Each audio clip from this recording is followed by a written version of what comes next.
અંકલેશ્વર તાલુકામાં ગઈકાલે સાંજે અચાનક વાતાવરણમાં પલટો આવતા ભારે પવન સાથે વરસાદ વરસ્યો હતો.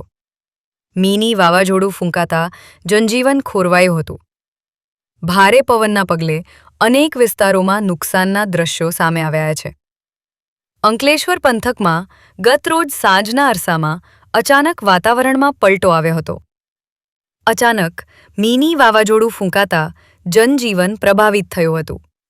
ભારે પવન ફૂંકાતા વીજ પુરવઠો ખોરવાયો હતો, જેના કારણે અંધારપટ છવાઈ જતા લોકો મુશ્કેલીમાં મુકાયા હતા.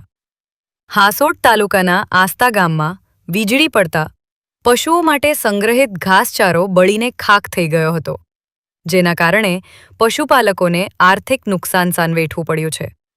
બીજી તરફ ઇલાવ ગામમાં આવેલી આશ્રમ શાળાના પતરા જોરદાર પવનને કારણે ઉડી ગયા હતા, જેના કારણે શાળા મકાનને નુકસાન થયું છે.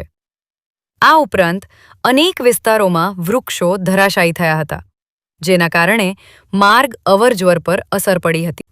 AB48 ન્યૂઝ ગુજરાત સાથે ધર્મેશ રાણા, અંકલેશ્વર.